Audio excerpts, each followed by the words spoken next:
జిల్లా వ్యాప్తంగా బీసీ బంద్ కొనసాగుతోంది. ఉదయాన్నే రోడ్డెక్కిన బీసీ జేఏసీ నేతలు ఆర్టీసీ బస్ డిపోల ఎదుట బైఠాయించారు. బీసీలకు 42% రిజర్వేషన్లు అమలు చేయాలని డిమాండ్ చేశారు. మరోవైపు రాజన్న సిరిసిల్లలో బంద్ కొనసాగుతోంది. బీసీలకు 42% రిజర్వేషన్ కల్పించాలని బీఆర్ఎస్ ఆధ్వర్యంలో బీసీ నేతలు ర్యాలీ నిర్వహించారు. ఒకవైపు రిజర్వేషన్ల కోసం ప్రయత్నిస్తూనే మరోవైపు తమ సామాజిక వర్గానికి చెందిన వారితో కోర్టు ద్వారా అడ్డుకునేలా ముఖ్యమంత్రి ప్రయత్నిస్తున్నారని మండిపడ్డారు.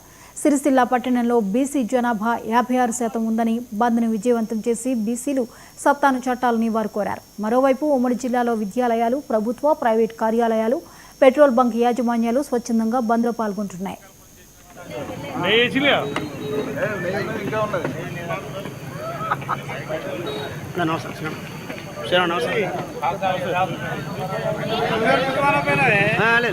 అవన్నిటిలో ఉండాలి అంతే. అది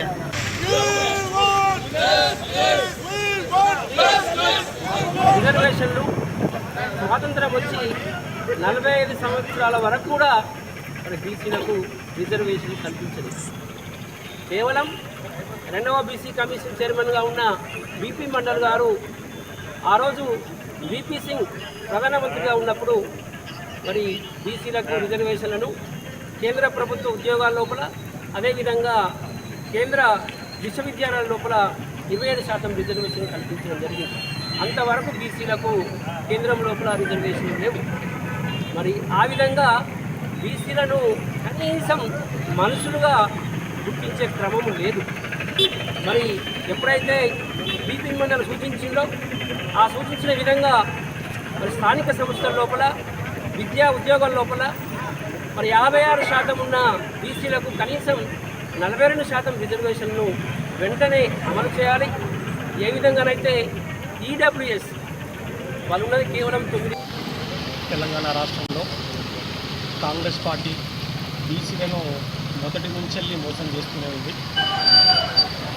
42% రాష్ట్ర ప్రభుత్వం జీవో తీస్తే కానీ, బిల్లు తీస్తే కానీ, ఆర్డినెన్స్ తీస్తే కానీ ఇవ్వటం సాధ్యం కాదని తెలిసి బీసీలను 42% రిజర్వేషన్ ఇస్తున్నామని చెప్పి మభ్యపెట్టడము సమంజసం కాదు.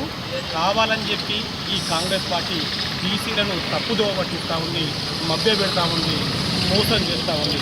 ఈ కాంగ్రెస్ పార్టీ ఇప్పుడు కూడా మోసపూరితమైనటువంటి హామీలు ఇచ్చుకుంటూ ప్రజలను మోసం చేసుకుంటూ అధికారంలోకి వచ్చినటువంటి ఈ పార్టీ ఇప్పుడు బీసీలను కూడా మోసం చేస్తూ ఉంది.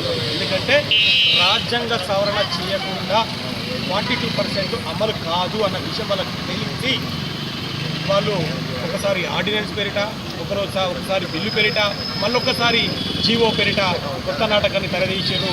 అదేవిధంగా జీవో ఇస్తూ అదే రెడ్డి జాగృతి నుంచి అదే రేవంత్ రెడ్డి సామాజిక వర్గానికి చెందినటువంటి వాళ్ళ సన్నిధులు